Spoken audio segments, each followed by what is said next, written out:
Hello friends, welcome back to my channel. If you're new here, hi, my name is Gina, and let's look at some plants. So in today's video, I wanted to do a houseplant updates.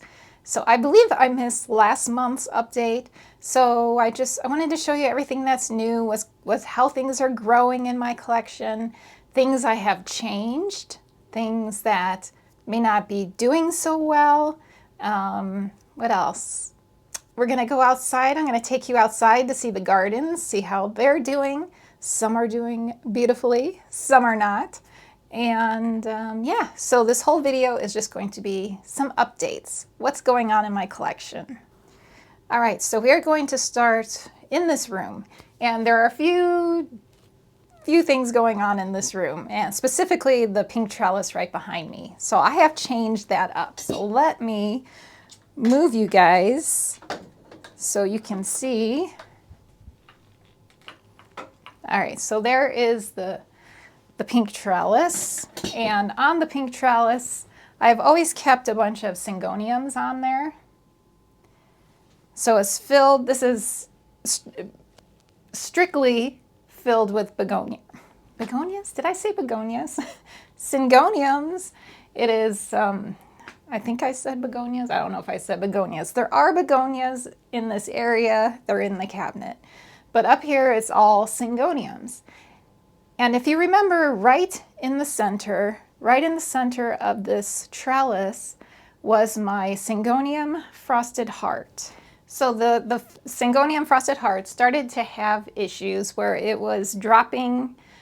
Well, it wasn't really dropping leaves. It was the bottom leaves, starting from the soil all the way going up, they started turning yellow.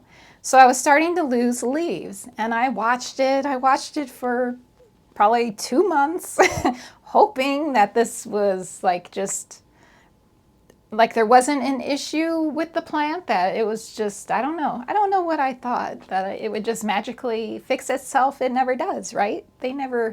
Very rarely will a plant that is showing signs of distress, will it just fix itself. I think I've had it happen one time with a Hoya.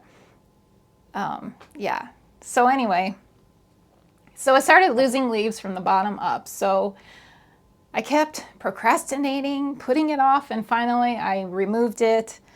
Oh, I think it was last month I removed it, and I ended up chopping the plant. So I ended up pitching the original root system, pitched that, got rid of that, because I figured something's going on with that root system. Now I did think that possibly, because if you are familiar with syngoniums, they have very aggressive roots, very fast growing roots, and they will outgrow a pot so fast. So fast. I'll repot a syngonium, and the next week the roots are coming out the bottom of the pot again. So it's pretty crazy how fast these plants grow, or how fast their root system grows. So I was originally thinking, well, I just need to repot this plant. It just needs a repot. I'm sure that's what it is, because it was actually potted. Oh, you probably can't really see it very well, but right here, this is the pot it was in, this green pot. This is I believe it's like a 6-inch size planter, maybe an 8-inch, maybe. I don't know. I can never, I have trouble figuring out by looks what size planters are. I guess this one here, maybe that's a 6-inch, so maybe this is an 8-inch or a 10-inch. I don't know. Math has never been my strong point. But anyway, so this was a large syngonium, the frosted heart, and I figured it just needed a repot. So I ended up not repotting it. I ended up just chopping it. I decided I'm just going to start over. It's not a big deal, just start over. So I chopped the whole thing up. I have lots of little leafless nodes, chunk, what do people call those? Chunks or something? Little chunks. They're in a tub with moss, sphagnum moss, and so I have a bunch in there, and then I did take the top cut, and I ended up repotting that into soil, and it's in my grow tent, and it's doing really well. So, yeah, so I had to replace things. I had to change things up because that frosted heart took up a big section here right in the center. So I had to come up with something to take its place, which I have to do fairly often with this trellis because the plants grow really fast. They grow really fast, and I feel like I'm pretty frequently having to redo this. So like, I don't know if you can see, here I have my Syngonium elbow. So this one is at the ceiling now. Let me just kind of move you up here so you can see right here, right there. It's at the ceiling. That's going to have to be redone. Right here, that's the lance leaf, Syngonium lance leaf.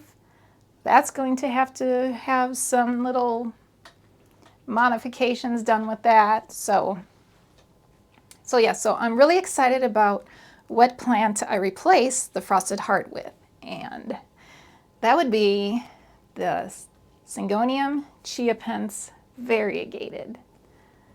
And I know when I first got this plant, I told you guys that my dream one day is this plant is going to be on the trellis. So here it is. It has been moved to the trellis. So I'm really excited about that. I really hope it does well here.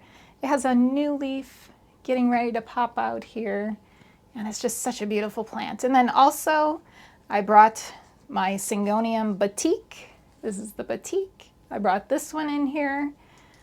And yeah, so these are the two that replaced the Syngonium frosted heart. And another thing I did was right here, if you can see it in the corner, I moved my original non-variegated Syngonium chiapense to this corner here, and it is doing really great there. So at some point I will, as it is growing, as it is continuing to grow, I will attach it to the trellis. So we're going to have some big Syngonium chiapense coming up towards the middle, and we're going to have some more big Syngonium chiapense going up the side. So it should look really good. I'm really excited about the future of this trellis, of what it's going to look like with those chiapense, those two varieties of Syngonium chiapense growing on the trellis. So I think that is it for what is new over here. Oh, this here, let me just show you real quick. I did have to repot my Anthurium clarinervium. So this one was in a 4-inch pot, and I switched it to this 6-inch pot. And then I put it in this, if you remember this planter I picked up at the Goodwill in my last Thrift With Me for Planty Things video. I think it looks really nice. It looks really nice. I love the colors, the green, and sitting up here on the shelf, I think it looks pretty good. So that's that. All right, so let me show you something that is not doing so well. So over here on my desk, I'm gonna swing you. Can I easily swing you? Not so easily, but okay, so right here, this plant right here, I'm gonna pull that out and show you what's going on with that plant. All right, so this is Hoya Cronana Super Silver, and as you can see, hopefully you can see, it's not looking so great. So, and this is kind of funny because it says, I got this as a free little gift with a plant I purchased, I think, or maybe, no, a trellis I picked up, and they sent this, they included this little, I need a drink, which is exactly what this plant looks like. See those wrinkled leaves? It looks like it needs a drink. So appropriate, right? So now this plant was very long. It was like, it was sitting in that plant stand on the desk, and it was almost touching the floor. This one blooms all the time. It was like blooming all the time. And then I noticed it just kept like having the wrinkled leaves. Like even after watering, it's not improving. And this, I hate to say it, but this has been going on for months. Like, this is another one that I'm like the Syngonium, kind of ignoring it, hoping it's gonna turn itself around. I thought maybe chopping it, I propagated this plant, and the propagations are doing great, by the way. They're in the grow tent. I chopped it, I thought maybe that might help it, like, just like give it an extra boost, like, so there's not as much plant that it has to get water to, like as many leaves. But it just doesn't seem to be bouncing back. It doesn't seem to be improving. And I'm actually like, I've thought about replacing it with something else, but I'm just, I've got so much going on, and it's a low priority to fix this one, especially since I do have the mother plant, which is doing beautifully, and I will include some video here of how she is looking. She's gorgeous. No issues with that plant. So I'm not in a big hurry to do anything about this. But yeah, but it kind of is a bummer, because I sit here at my desk every single day and I look over at it and it just kind of makes me feel bad. So I really should, for my mental health, I should do something about this. So eventually I'll probably chop this up even more, pitch the roots, the main system of it, and just repot it with something else, because I do love this little plant stand.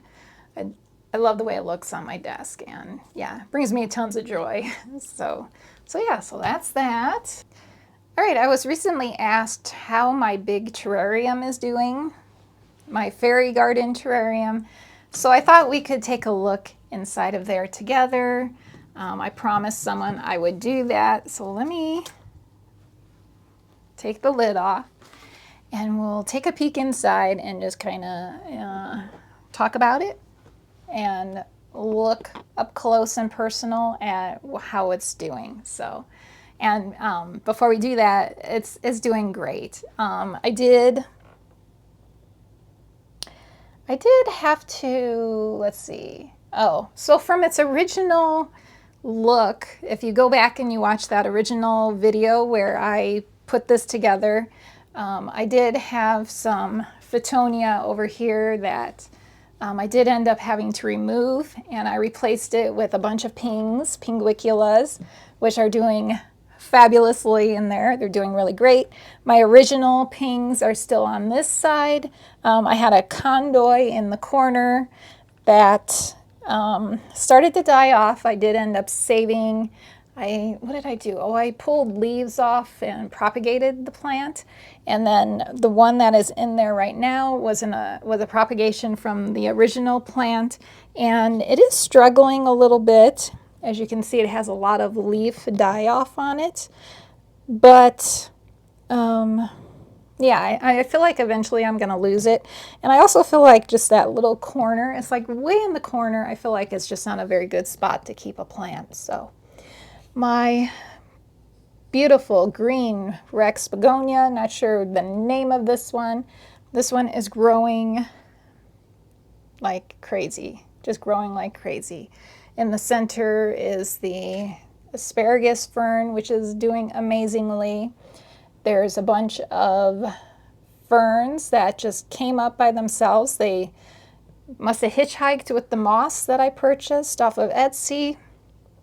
You can see a bunch of the ferns coming up. I periodically do have to pull them. Actually, I currently have to pull some of the ones that are over the pinguiculas right now. And then Fittonia's in the middle. There's a bright pink one that's absolutely gorgeous. Loving that plant. Getting a little bit shaded. It's lost some leaves in the back because it gets shaded by the begonia and the asparagus fern. But where it does get lots of sun light from the grow light, it's doing great. In the center is the red vein Fittonia, which is also doing great, and I find it interesting how part of it is like a bright reddish pink, and then part of it is more veiny and it's more light green with the red veins. It's the same plant. It looks like it's two different plants, but it's actually the same plant, and I just think that's pretty cool. And then there is a cutting of the Begonia Amphioxus that I stuck in there that is doing fabulously. It is growing. And then another Rex Begonia, which is not doing as great as the other Rex Begonia, but that is okay because I actually want the Begonia Amphioxus to take over that area. And I actually, quite often, I do clip some of those Begonia leaves to make room for the Amphioxus. And then in the front you can see all the Pinguiculas that I planted, and one is blooming. So yeah, that is what is going on with the terrarium. It's like it's its own little ecosystem, self-contained. I keep it pretty much, except for one little spot at the corner back here. It's open a little bit, and it's very enjoyable. Yeah, if you've never done something like this, I highly recommend it.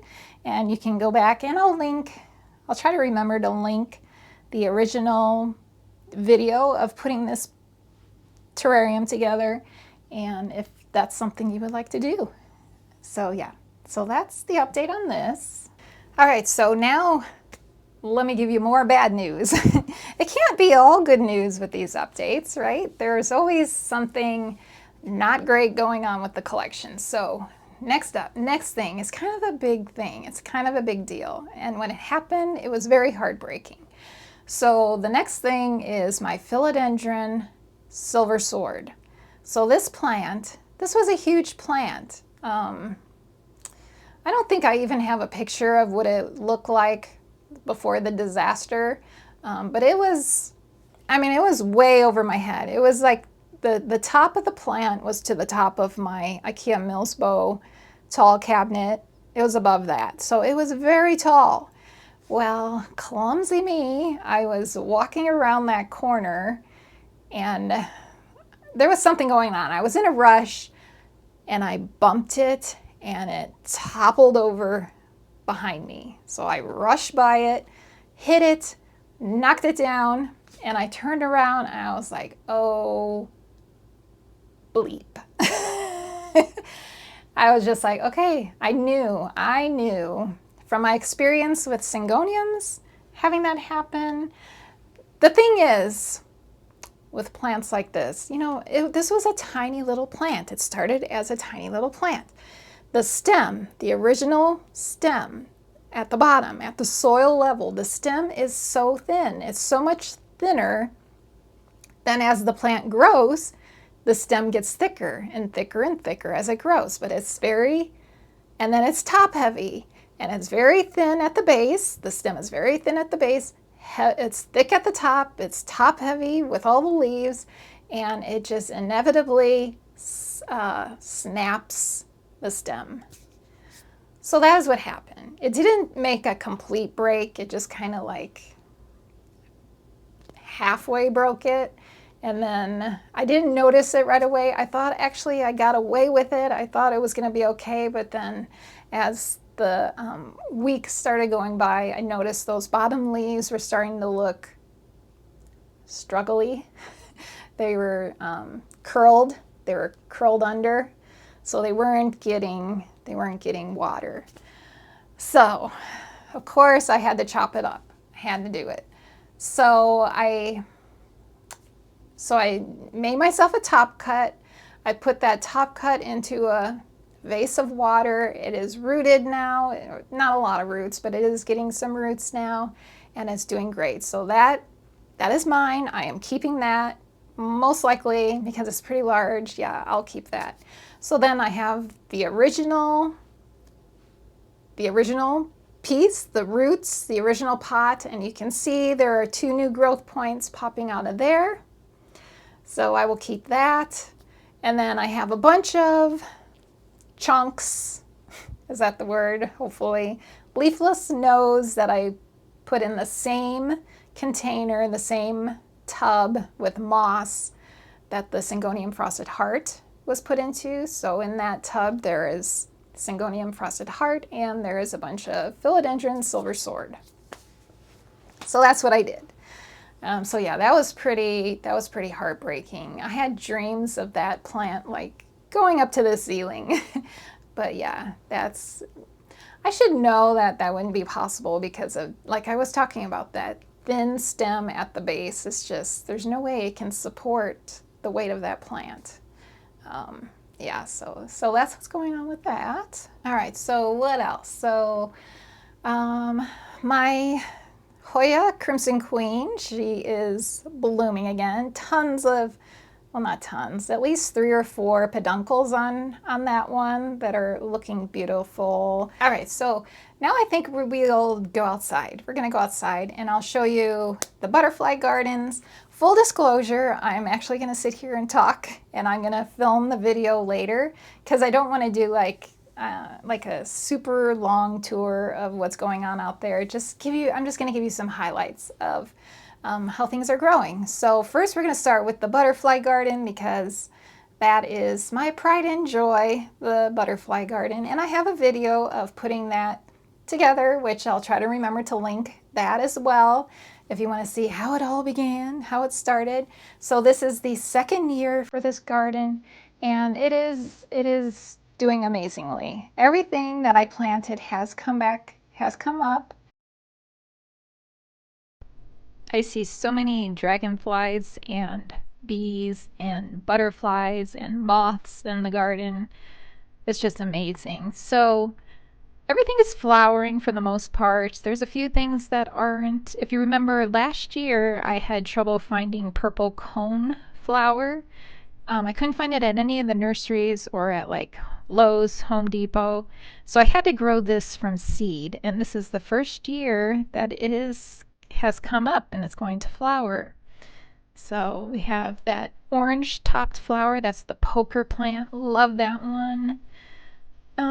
Bee balm. You can see the bees flying all around the bee balm.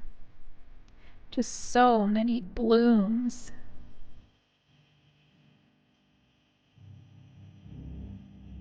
So I did add a couple new things to the garden this year. I added this lavender, small little lavender plant, and then also this is a viola or viola.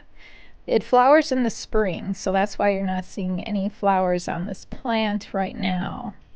Isn't that yellow just stunning? Can't remember what that one's called.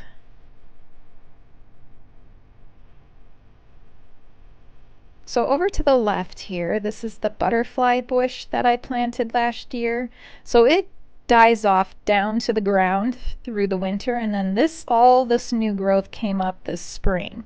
And here it is, and it's flowering, and yeah, it's just amazing. And the smell, the fragrance of these flowers is pretty outstanding. I highly recommend this bush. Yeah, it'll get pretty big. All right, so here we are moving to the garden. So this first bed here is filled with butternut squash, and you can see it gets pretty shaded here, and the plants are pretty small. So I think that has everything to do with how much sun this garden gets. It's not getting enough. It's just not getting enough sun. So I have some cabbage in here. There's some onion. There's carrot. And there's radishes. So I think next year I'm going to have to make some changes.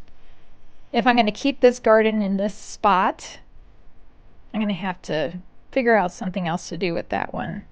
So here is some squashes. We have zucchini and yellow squash. And you can see I have one very large zucchini. This is the only one of all of those that decided that it wanted to grow. You can see right there it's going to be our first zucchini for the summer. We're really excited about that.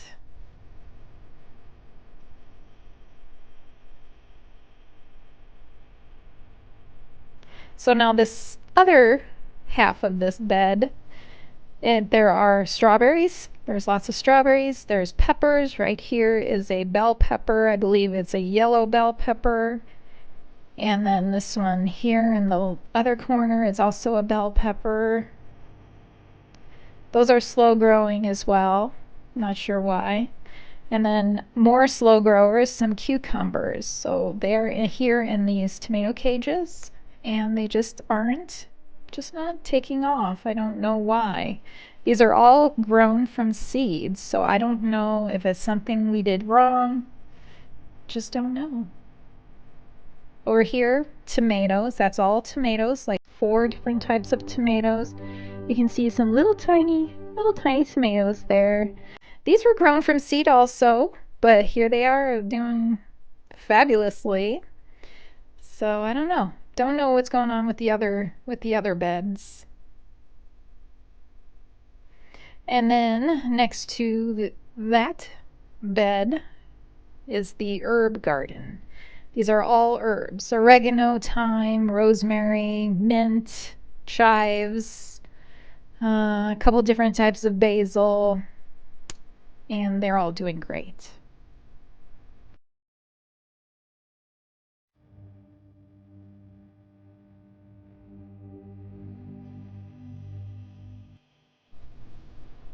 All right, so moving on, we're gonna look at some container gardens. So okay, the flower, it's not flowering yet, it's going to flower. That's a purple cone flower that I planted last year, and it came up again on its own. This is a stevia plant. My husband picked that one out for this year, so he stuck it in the container. And then I also planted, this is a perennial, I believe, and it's speedwell. So that hopefully will come up again next year. And then this one has a super cute pinkish flower. The name on that one, hopefully you can see it. I don't know how to pronounce it. Yeah, and then this is nasturtium that I planted seeds, and that came up. Over here, this tall one with the white flowers, that is a scented geranium, which I absolutely love. I used to collect them when I lived in California. I had so many different types, cinnamon and just all different kinds of flavors, scents. That flower, can't remember what that one is called, but it reminds me of petunias. It's not petunias though. So then this is my Mother's Day planter from last year. So we have this flower that is from seed. I planted that. And everything else in there came up from last year. It didn't die off in the winter. And this little succulent is flowering the cutest little yellow flowers. I just love it. So this ginormous plant, this is catmint, and this is a perennial. It came up. This is, I believe, its second year. It's huge, and it is always constantly filled with bees. The bees absolutely love this. All different types of bees. All right, so here, this is the walkway. It's the planting I did along the sidewalk. So what we did is we threw down a bunch of wildflower seeds, and also I planted some perennials in this section. But every day I walk out here and I look to see what new thing has popped up. It's so much fun. I just love it. I just never know what I'm gonna find. My current favorite is coming up. This just came up. Here it is right here. It came up a couple days ago. This beautiful baby pink. It almost looks like columbine a little bit, but I don't think it is. But I just love it. I think it's so pretty. This was a perennial that I planted last year. It has almost a lipstick plant flower looking bloom on it. These are really pretty. That's also a perennial I planted last year. That's not from the seed packet. This is from the seed packet. These are, I believe they're called Mexican hats. And that's my husband's favorite. He loves those. That is a purple cone flower. And then we have a lot of these. I think they might be called brown-eyed Susans. I'm not sure. But they just look so pretty when they sway in the wind. I just love them. So nice.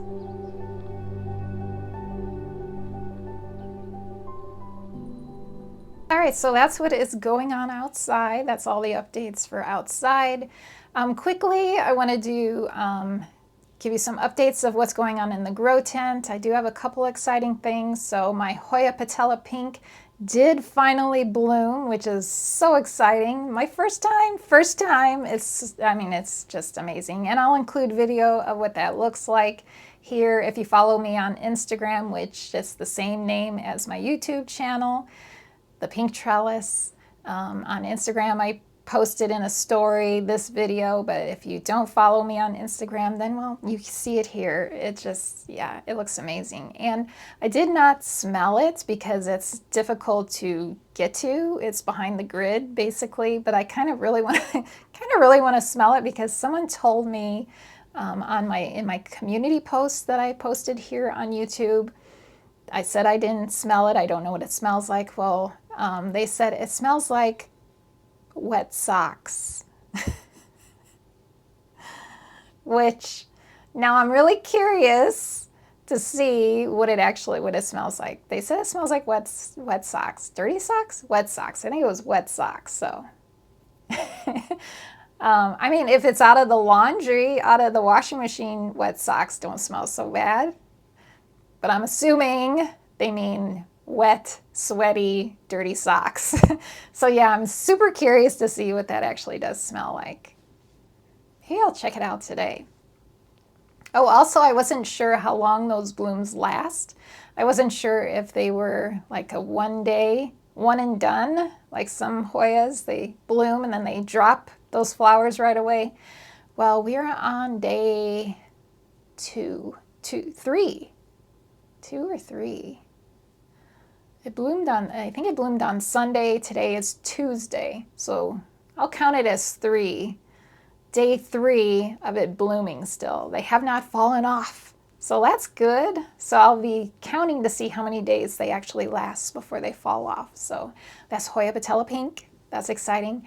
And another really exciting thing is the Hoya, both of my Hoya, oh gosh, I'm drawing a blank now. What is the name of it? Hoya. It's a silver Polynera, the Polynera. I have 2 Polyneras. I have the silver and I have the variegated. They both started growing, so I struggled with those 2. They were not growing for me. They started out growing. Like when I first got them, they both started growing and then they stopped and there was nothing. And then I moved them to the grow tent and both of them have pushed out new growth, which is super exciting. I will actually be able to propagate those for you guys for the shop. So yeah, that is exciting. And there's just tons of growth in that grow tent. But those are the 2 things that stand out to me the most. The blooming Hoya patella pink and the Polyneras, the Hoya Polyneras, growing for me. So yeah. All right, so that is going to be all the updates. I think that's enough updates for this month. Those are the things that have just really have stuck out the most to me. So yeah. Okay, so before we go, I wanted to give you the results of last week's What's Your Favorite contest. And if you remember, the choices were between it was the lipstick plant, the black pagoda lipstick plant, and the begonia. And it's the name will be on the screen. It's a cross. It's a chlorosticta. I don't know. I'm not even going to try and guess. Chloronera? I don't know. It's up there. The name of this one, it was between these 2. You had to choose between these 2. And I have not counted it up yet. So the score will be on the screen. I feel like the winner was the lipstick plant. I feel like more of you chose that one. But a lot of you chose the begonia too, but I have a feeling it is the lipstick plant is the winner.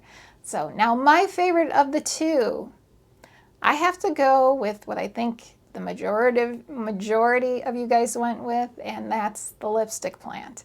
Now I love the begonia so much, love it so much, but because of the easier care for the lipstick plant, because it can live outside of high humidity. Like it hangs in my dining room / living room area and it does perfectly fine there. Because of that, I'm going with that plant. Even though I love them both very much, I lean a little bit more towards the lipstick plant. And I have to say I was a little surprised, not surprised, but I found it interesting that a couple of you mentioned that that plant is a difficult plant for you to take care of. And so yeah, and I mentioned that I want to propagate this plant, and then I'll put the propagations in my shop, thepinktrellis.com. They will be in there. I'm probably not going to propagate the plant until the end of summer, but I don't know, maybe I'll do it. Maybe I'll do it sooner. But I was also thinking of doing a care guide, for this plant, for the Aschenanthus Black Pagoda lipstick plant. I might do a care video with this one, just because a couple of you did say that you struggle with this one. And by no means am I an expert on lipstick plants, but I'm very happy to share my experiences with the plant and let you guys know what I do. And then also I'll propagate the plant. I'm kind of nervous to propagate this one because I feel like it's, well, I wouldn't say nervous. I'm just kind of, I don't know, apprehensive. I'm not sure how well it's going to propagate. Someone said that they struggled with propagating it, or they received cuttings and those cuttings didn't survive. So I was thinking of maybe doing, in addition to the care, also propagating the plant and maybe trying a few different types of media to grow those propagations. So like I'll do soil, sphagnum moss, and water. Maybe I'll try 3 different types, and then of course I'll have to come back and let you know how that goes, how that went. So anyway, just thinking some future stuff for you guys though. So yeah, so that's the results of the contest, and I think that's it. I think that's it for this video. So I hope you enjoyed seeing my monthly update for what's going on in my collection, and thank you guys so much for being here, for watching, and I look forward to seeing you in the next video. Bye.